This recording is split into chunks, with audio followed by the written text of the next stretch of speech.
everyone, it's Adele here. Today I'm going to share with you my 3 book purchases that I've just made. So I was really excited at the weekend because the shops all opened here in the UK after lockdown. So the first place I wanted to go was Waterstones, because I see a trip to Waterstones as like, you know, a real treat, and like it really, I just really look forward to going. So especially if I can go to one where like there's a coffee shop and I can sit and obviously, you know, browse through a few books before I buy them.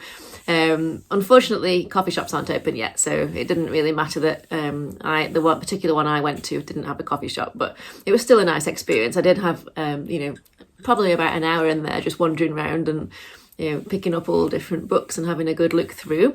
So the 2 areas that I like to visit in Waterstones are the personal development, self-help / spiritual section, and then the business section. So I did look at both sections, and I ended up back at the personal development section to buy my 3 books, which I always like to pick books that jump out at me in some way. I always feel like it feels right, like with certain books. If something doesn't feel quite right about a book, then I don't buy it. I have to have that sort of urge to buy it, you know, to find out more about it. So these are the 3 purchases that I made. I'm going to take you through each one. So the first one is A Monk's Guide to Happiness. And this author, Gelong Thubten, I'm not sure whether I'm pronouncing that right, but he was interviewed on Fern Cotton's Happy Place podcast a few weeks back that I listened to. So that really inspired me. So when I saw this, I thought, oh, that's definitely, I've got to read that, because it sounded so interesting when Fern was interviewing him. And also, I've not long completed Think Like a Monk by Jay Shetty, and I love that book so much. It was really, really good. So I'm hoping that this one will be quite similar, being as he's a monk as well. So yeah, looking forward to starting that one.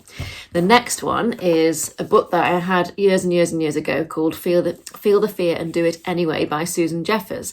Now, this was one of the very first books I picked up when I started my business, because I used to get, you know, really nervous, and I used to get fearful about doing different things within the business. So this was one of the first books that, you know, that jumped out at me then. But I must have lent it to somebody along the way, and I haven't got it anymore. I don't own a copy anymore. So I saw it, and it jumped out to me. Oh goodness, that was a really good book, and I learned a lot from that. So I'm going to buy that and read it again. I think it might have just had like a relaunch or something, because it was on the table with all the new books that have just been released. So I'm not sure whether it's a new edition or something, but I'm really looking forward to reading this again. And Feel the Fear and Do It Anyway is something that I've carried with me really on my journey. Whenever I've been, you know, fearful or nervous about something, I've just remembered that saying, you know, feel the fear and just do it anyway. And you grow in the process, don't you? So really like that one, and looking forward to starting that. So this is the one I have actually started. This is called Instant Confidence by Paul McKenna.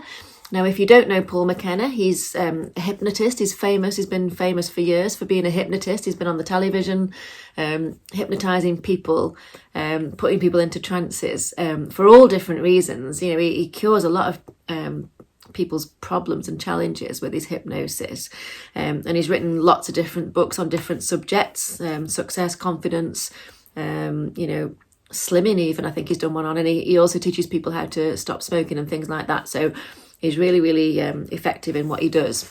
So this one, because I'd got another book of his that I'd read before, when I saw this one and it was all about confidence, I thought, oh, let's give that a whirl. So it's also got in the back a link that you can download a hypnosis all about confidence. So I'm yet to have a look at that, but I'm hoping that'll be good. And as I say, I've read up to chapter 4 so far, and I just wanted to share something that I'd learned from the first chapter. So I love this book because it's very simple. The chapters are really short. It's the kind of, you know, the really kind of book I like. And then at the end of each chapter, there's a little exercise to do. And he states that if you do these exercises, it will definitely work. There's no doubt about it. If you do the exercise and put the work in and practice them, then, you know, you will definitely feel more confident. So the first exercise is called the Gradual Confidence Booster. And what he recommends that you do is imagine a slightly more confident version of you standing in front of you.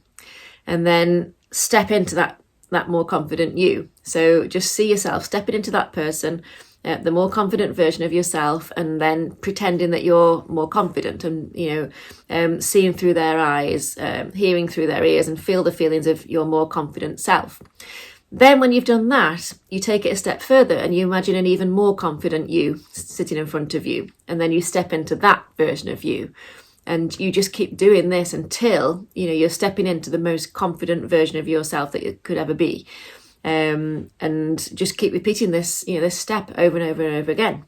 He says that's all you need to do. So I've been trying that out, and it is, I can see how it's going to work. You do have to get quite focused and do it at a time when, you're not going to be disturbed, and just get into the moment. But I can see that it's really going to have an effect. So yes, I'm loving this book.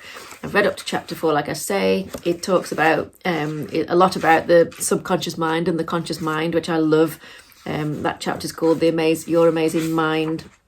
So he explains about how, all the programming that we received, from when we were children even, is forming, it's just a habit really. It's just a habit that we've learned, and that's what we do it without thinking. Some of these programs that we've got, we just do things without thinking.